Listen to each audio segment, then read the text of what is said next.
Penuntun Saat Teduh Gereja Kristen Jakarta, Jumat 23 Oktober 2020 dengan tema Jangan Salah Fokus.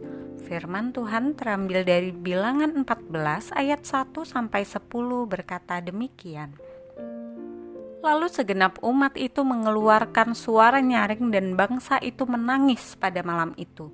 Bersungut-sungutlah semua orang Israel kepada Musa dan Harun, dan segenap umat itu berkata kepada mereka, sekiranya kami mati di tanah Mesir atau di padang gurun ini, mengapakah Tuhan membawa kami ke negeri ini, supaya kami tewas oleh pedang, dan istri serta anak-anak kami menjadi tawanan? Bukankah lebih baik kami pulang ke Mesir? Dan mereka berkata seorang kepada yang lain, baiklah kita mengangkat seorang pemimpin lalu pulang ke Mesir. Lalu sujudlah Musa dan Harun di hadapan mata seluruh jemaah Israel yang berkumpul di situ. Tetapi Yosua bin Nun dan Kaleb bin Yefune yang termasuk orang-orang yang telah mengintai negeri itu mengoyakkan pakaiannya dan berkata kepada segenap umat Israel, negeri yang kami lalui untuk diintai itu adalah luar biasa baiknya.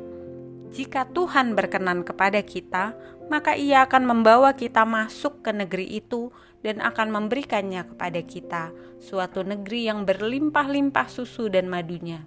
Hanya janganlah memberontak kepada Tuhan dan janganlah takut kepada bangsa negeri itu, sebab mereka akan kita telan habis. Yang melindungi mereka sudah meninggalkan mereka, sedang Tuhan menyertai kita. Janganlah takut kepada mereka. Lalu segenap umat itu mengancam hendak melontari kedua orang itu dengan batu. Tetapi tampaklah kemuliaan Tuhan di kemah pertemuan kepada semua orang Israel. Kesulitan hidup yang berat seringkali merampas pengharapan banyak orang dari Tuhan. Namun sewaktu kita mengalihkan fokus kita dari Tuhan, yang kemudian muncul adalah tangisan, keluhan, kemarahan, dan keputusan yang keliru. Pernahkah saudara melihat bunga teratai yang tumbuh mekar di atas kolam yang airnya hitam pekat? Kita bisa memilih mengeluh karena kotor dan pekatnya air kolam itu dan melewatkan keindahan bunga yang tumbuh di atasnya. Atau kita fokus pada bunganya dan menjadi kagum karena pekatnya air kolam itu justru semakin mengontraskan keindahan bunga yang sedang mekar di atasnya. Bangsa Israel sedang berkumpul di padang gurun Paran. Mereka memilih untuk memusatkan perhatian pada tantangan yang besar yang menanti mereka di Kanaan. Penduduk yang kuat, kota yang berkubu, dan raksasa-raksasa yang siap menelan musuh, dan melupakan pertolongan Tuhan di masa lalu serta janji penyertaan Tuhan di masa depan. Dalam pasal 14 ayat 1-3, kita menemukan respon umat Israel atas laporan ke-10 orang dari 12 orang pengintai itu. Mereka bersungut-sungut dengan suara nyaring kepada Musa dan kepada Tuhan. Sekiranya kami mati di tanah Mesir atau di padang gurun ini. Mengapakah Tuhan membawa kami ke negeri ini? Namun berbeda dengan Yosua dan Kaleb, 2 orang dari 12 pengintai itu. Mereka secara sadar memilih untuk memandang kepada Tuhan, mengingat kebaikan Tuhan dan pertolongan Tuhan di masa lalu. Itu membuat mereka percaya penuh pada janji penyertaan Tuhan dan tetap tenang di tengah kegaduhan itu.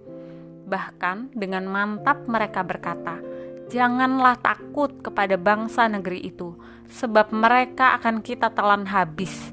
Yang melindungi mereka sudah meninggalkan mereka, sedang Tuhan menyertai kita. Jikalau kita menyadari kehadiran Tuhan yang aktif di tengah situasi sulit yang sedang kita alami, semua hal-hal lain di sekitar kita tidak lagi akan mengganggu perhatian kita. Kekhawatiran pergi, ketakutan lenyap, kemarahan menguap, kekecewaan sirna, kesulitan dan tantangan sebenarnya bukanlah masalah. Satu-satunya masalah adalah ketika kita berlari menjauh dari Tuhan di tengah kesulitan dan tantangan hidup yang menghadang karena kita tidak lagi percaya kepada Tuhan.